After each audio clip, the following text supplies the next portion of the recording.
The arrival of the U.S. Colossus emerged from hyperspace like a mountain given wings. Admiral Marcus Kane stood on the bridge of humanity's first interstellar diplomatic vessel, watching the view screen filled with the sight of Nexus Station, the neutral meeting point chosen by the Zaporian Confederation. The ancient space station, built from crystalline materials that caught and reflected starlight in beautiful patterns, had served as a diplomatic hub for 17 different species for over 2 millennia. What the Zephrons hadn't expected was for humanity's idea of a diplomatic vessel to stretch the Diet kilometers from boat to stern. High Counselor Vex High felt her triple hearts skip in synchronized terror as the massive human ship settled into position near the station. Her species had evolved from deep-sea creatures on their home world, and their instincts for detecting predators had served them well throughout their rise to become one of the galaxy's premier diplomatic powers. Every one of those instincts was now screaming danger. "Navigator King Tao," she whispered. Her voice, barely audible through the translation matrix, confirmed the sensor readings. "That cannot be accurate." Quintel's tentacles trembled as he manipulated the holographic controls. His normally steady voice cracked as he spoke. "Hi, Counselor. The human vessel measures 38.7 kilometers in length, 12.3 kilometers in width, and 8.9 kilometers in height. Mass approximately 200 billion metric tons. The ship appears to be constructed from an unknown metallic composite that our scanners cannot fully penetrate." The bridge of the Zephyrian command ship, Silent Current, fell into stunned silence. In the known galaxy, the largest diplomatic vessels rarely exceeded 500 meters in length.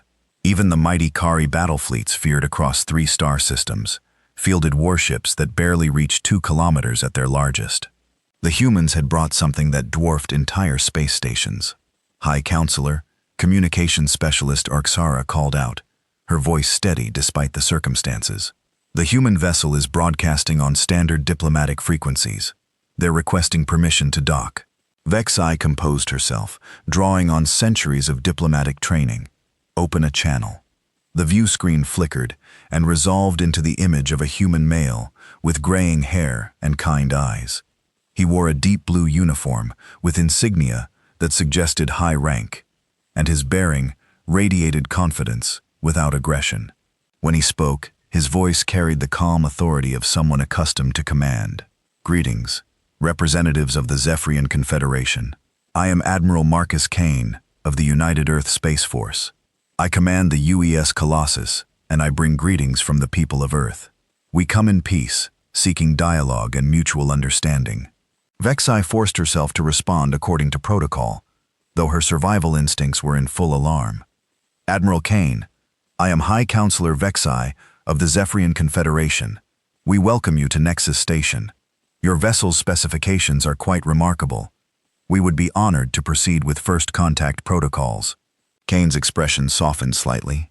"Thank you, High Counselor. I understand our ship might seem imposing. We designed the Colossus to serve as both a diplomatic vessel and a mobile embassy. We believe that when meeting new civilizations, it's important to make a good first impression." The Zephyrian bridge crew exchanged glances. If this was humanity's idea of making a good first impression, what did their actual warships look like? Admiral Vexai continued, "Might I ask if this is a standard diplomatic vessel for your species?" Kane chuckled, a sound that somehow managed to be both reassuring and terrifying. "Oh no, High Counselor. The Colossus is actually one of our smaller diplomatic ships. We didn't want to seem aggressive, so we chose something modest for first contact. We left the really big ships back at Earth." Dr. Elena Hibuscus, humanity's chief xenobiologist and diplomatic advisor, stepped into view beside Kane. She was a woman in her 40s with intelligent eyes and an easy smile. "Hi, Counselor. If I may add, we've studied your species' psychological profiles based on the cultural data you've shared with other civilizations. We understand that large objects can be interpreted as threatening. We want to assure you that the Colossus is purely a peaceful vessel." Navigator Quintil's tentacles were now openly shaking. "High Counselor," he whispered, "if this is their small diplomatic ship, what do their actual warships look like?" The question hung in the air like a dark cloud. Vexai had been wondering the same thing, but diplomatic protocol demanded she maintain composure. "Admiral Kane, Dr. Vasquez, we appreciate your peaceful intentions. However, I must ask, what kind of power systems does your vessel employ? Our sensors are detecting energy signatures that are ... unprecedented. Kane nodded understandingly. We use controlled fusion reactors, High Counselor. Nothing too exotic. Each reactor core is about the size of a small city block, and we run 16 of them in parallel. Our engineers tell me it's relatively straightforward physics, though I confess, the technical details are beyond me. The Zephyrin crew sat in stunned silence. Each of the human reactors was larger than their entire ship. The energy output required to power such a massive vessel was beyond their comprehension. Admiral Vex High managed. How does your species manufacture vessels of such magnitude? Dr. Vasquez smiled warmly. That's actually a fascinating aspect of human culture, High Counselor. We have a saying, go big or go home. Throughout our history, whenever we've encountered a challenge, our tendency has been to build bigger, stronger, more impressive solutions. When we decided to reach for the stars, we didn't just want to travel between them. We wanted to bring a piece of home with us. Kane gestured toward the view screen, where technical displays showed the Colossus in all its massive glory. The Colossus isn't just a ship, High Counselor. It's a mobile city. We have residential quarters for 10,000 diplomats, scientists, and crew members. We have manufacturing facilities, research laboratories, recreational areas, and even parks with trees from Earth.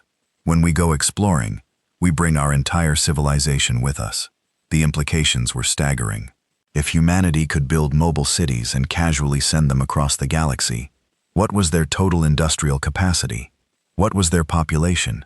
How many worlds did they control? High Counselor Communications Specialist Rixara called out urgently. I'm detecting additional ships emerging from hyperspace. The view screen split to show 3 more vessels materializing near the Colossus. Each was roughly half the size of the main ship, but still massive by galactic standards. Their designs were sleek and purposeful, clearly military in nature, despite their diplomatic mission. Ah, Kane said casually, those are my escort vessels, the UE's Determination, the UE's Perseverance, and the UE's Innovation. We brought them along just in case we encountered any hostile forces during our journey. Can't be too careful in unexplored space. Vexai felt her respiratory system struggle to process the information. The humans had brought 4 impossibly large ships, too. Their first contact meeting. The escort vessels alone could probably conquer entire star systems. Admiral, she said carefully, these escort vessels, are they typical of your military forces? Kane exchanged a glance with Dr. Vasquez. High Counselor, these are actually from our exploration fleet, not our military. They're designed for long-range missions and equipped with defensive systems. Our actual military vessels are, well, they're built for different purposes. The bridge of the silent current erupted in whispered conversations as the crew tried to process this information. If these weren't even military vessels, what did humanity's actual navy look like? Dr. Vasquez leaned forward slightly. High Counselor, I can see that our ships are causing some concern. Please understand that humans have always been builders. When we set out to explore the galaxy, we brought our construction philosophy with us. We believe that if something is worth doing, it's worth doing on a grand scale. Navigator Quintel found his voice. Dr. Vasquez, if I may ask, how many ships like these does your species possess? Kane answered with characteristic honesty. The Colossus is one of 12 diplomatic vessels in our deep space exploration fleet. We have 57 ships in our merchant marine, about 300 in our system defense forces, and our main fleet numbers in the thousands. Most of our ships are much smaller than the Colossus. Of course, we only use the big ones for special occasions. The numbers were incomprehensible. Humanity possessed thousands of ships, many of them larger than anything the Zephyrians had ever imagined. Yet they spoke of peace and cooperation. High Counselor, came an urgent whisper from Science Officer Talvin. The power signatures from their escort vessels suggest they could each destroy our entire fleet, and they're calling them defensive ships. Vexai closed her eyes and tried to compose herself. She had conducted first contact with dozens of species throughout her long career, but nothing had prepared her for this. Humanity wasn't just another spacefaring civilization. They were something entirely unprecedented. Admiral Kane, she said finally, I believe we need to convene an emergency session of the Void Council. The implications of first contact with humanity are ... significant. Kane nodded gravely. We understand, High Counselor. We found that most species need some time to process our approach to space travel. We are prepared to answer any questions the Council might have. As the communication channel closed, Vexai turned to her crew. Send immediate word to all member species of the Confederation. Tell them we've encountered something unprecedented. A species that builds cities to sail between the stars and calls them diplomatic vessels. The message that went out that day would change the course of galactic history. Humanity had arrived, and they had done so in the most human way possible, by building something impossibly large and filling it with hope for the future. Asterisk. The revelation, the emergency session of the Void Council convened within hours of humanity's arrival. Representatives from 17 different species gathered in the great amphitheater aboard Nexus Station, their forms ranging from the crystalline sulfury to the gas form ethetherans. The air hummed with translation matrices working overtime as dozens of languages merged into a cacophony of concern and curiosity. Captain Sarah Chen stood beside Admiral Kane on the speaker's platform, her engineering uniform pristine despite the long journey from Earth. She was one of humanity's foremost experts in large-scale construction and had been specifically chosen for this mission to explain humanity's approach to space travel. Her calm demeanor contrasted sharply with the agitated murmurs filling the chamber. Arch-scientist Mold of the Chronari Empire leaned forward in his hover chair, his 6 arms gesticulating wildly as he spoke. The energy readings are impossible. No known civilization has ever harnessed such power sources for mere transportation. These humans must be using weapons technology for their ships. Commander Torres, humanity's military strategist, stepped forward with a patient expression. Honored representatives, I can assure you that the UE's Colossus is not a weapon. It's a home. Every system aboard our ship is designed to support life, foster learning, and promote peaceful exploration. Emissary Krillin of the Nexari Collective, whose species had been spacefaring for over 3,000 years, raised a translucent appendage. Commander Torres, we've analyzed your vessels, structural integrity, the materials you're using, the power distribution systems, the sheer scale of construction. It suggests an industrial capacity that exceeds our entire Confederation combined. How is this possible? Captain Chen smiled and activated a holographic display that showed the construction process of the Colossus. Emissary Krillin, the answer lies in human philosophy. When we decided to reach for the stars, we didn't just want to visit them. We wanted to bring our entire civilization with us. The Colossus took 47 years to build, involved the resources of 12 worlds, and required the combined efforts of over 2 million workers. The hologram showed massive construction bays in Earth's orbit, with thousands of smaller ships full of materials and workers. The scale was breathtaking, entire asteroids being processed into whole plating, fusion reactors the size of skyscrapers being assembled in zero gravity, and modular city sections being fitted together like pieces of an enormous puzzle. But why? Asked Representative Zinther of the Melodic Concordance, her crystalline form chiming with confused harmonics. Why build something so large when smaller vessels could achieve the same purpose? Dr. Vasquez, who had joined the delegation, stepped forward. Representative Zinthara, it's about our fundamental nature as a species. Humans are social creatures who thrive in communities.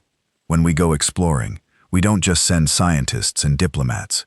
We send families, artists, teachers, children. The Colossus isn't just a ship. It's a city that happens to travel between stars. The hologram shifted to show the interior of the Colossus.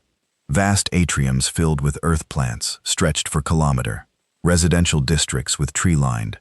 Streets housed thousands of families and children could be seen playing in parks that existed in the heart of space.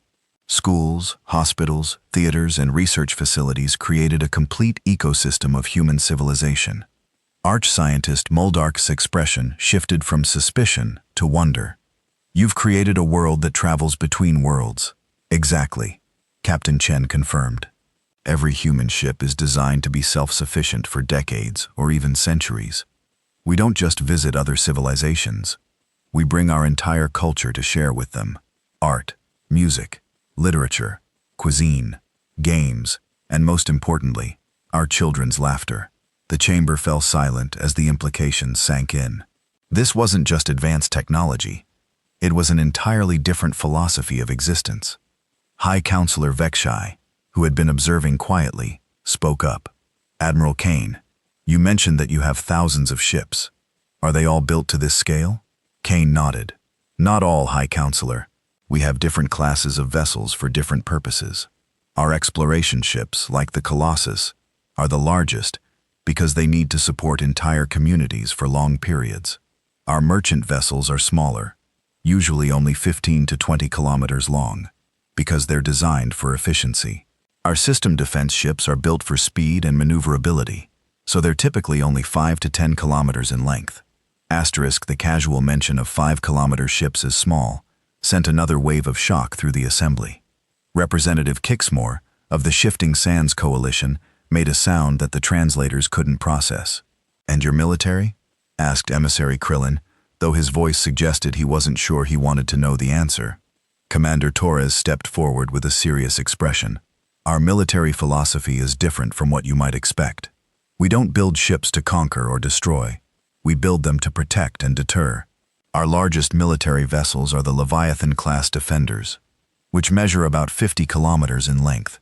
But they're designed as mobile fortresses, not attack ships.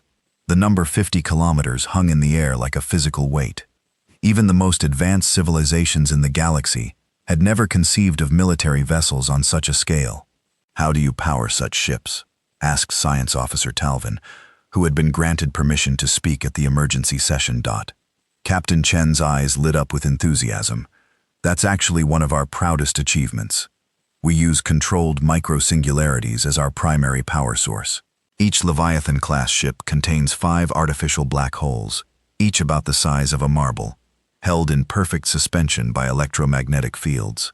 The energy output is clean, efficient, and virtually unlimited. The casual mention of weaponized black holes sent several representatives into what could only be described as panic. The Aetheteran delegate began to phase in and out of visibility, while the ciliary representative's crystalline form started resonating at frequencies that made the entire chamber vibrate. Please, Dr. Vasquez said quickly, I understand this is overwhelming, but I want to emphasize that these are not weapons. They're tools for exploration and protection. In the 300 years since we've been using this technology, we've never once turned it against another species, because you've never met another species before today, pointed out Representative Zenthara, her chimes now distinctly anxious. That's true, Admiral Kane admitted. But we've had plenty of conflicts among ourselves throughout our history. We've learned that building bigger weapons doesn't solve problems. Building better communities does. That's why our largest ships are designed to create and sustain life, not destroy it. Arch-scientist Moldark had been studying the technical displays with growing amazement. Captain Chen, your construction techniques, your materials science, your power generation, it's all centuries ahead of anything we've developed. How long has your species been spacefaring? About 400 years, Chen replied. We started with chemical rockets and worked our way up. Every breakthrough led to bigger and better ships. It's just how we approach problems. If something works, we make it bigger and better. The timeline was staggering. In 4 centuries, humanity had gone from primitive chemical rockets to ships that could serve as mobile worlds. Most species took millennia to achieve what humans had accomplished. In less than half that time. What are your intentions? Asked High Counselor Vexi, cutting to the heart of the matter. With such capabilities, you could dominate the entire galaxy. Kane's expression became earnest. High Counselor, we didn't come here to dominate anyone. We came here to learn, to share, and to grow. Yes, we build big ships, but we fill them with teachers, doctors, artists, and families. We want to add our voice to the galactic community, not silence the voices that are already here. Dr. Vasquez stepped forward. Every species we've studied has something unique to offer. Your music, your art, your ways of seeing the universe. These are treasures that can't be conquered or stolen. They can only be shared willingly. That's what we're hoping for. Emissary Krillin leaned back in his chair, his expression thoughtful. You speak of sharing, but what do you need from us? With such technology, Surely you must be entirely self-sufficient. Knowledge, Kane replied immediately. We may build big ships, but we're still young as a species. We have so much to learn about the universe, about other forms of life, about different ways of thinking and being. Our ships may be large, but our perspective is still limited by our own experience. The session continued for hours, with representatives asking detailed questions about human technology, culture, and intentions. Slowly, the initial fear began to give way to curiosity and even excitement. The humans weren't conquerors. They were enthusiastic neighbors who happened to have built very large houses. As the session concluded, High Counselor Vex High made an announcement that would echo through galactic history. Representatives of the Void Council, after extensive discussion, I propose that we welcome humanity into our confederation. But as subjects or conquerors, but as partners. Their strength could protect us all, and their enthusiasm could inspire us to reach for achievements we never thought possible. The vote was unanimous. As the delegates dispersed, Captain Chen found herself surrounded by scientists, eager to learn about human construction techniques. Commander Torres was deep in conversation with military strategists about new approaches to peacekeeping. Dr. Vasquez was sharing stories about Earth's children, with representatives who had never seen young beings play among the stars. Admiral Kane stood at the observation deck of Nexus Station, watching the Colossus hang majestically in space. Soon it would be joined by other human ships, bringing teachers and students, artists and engineers, families and friends to this corner of the galaxy. Humanity had arrived, and they had done so in the most human way possible, by building something impossibly large and filling it with hope for the future. The galaxy would never be the same. Continue. Would you like to continue this story and explore humanity's integration into galactic civilization? Type yes, or continue to see what happens next.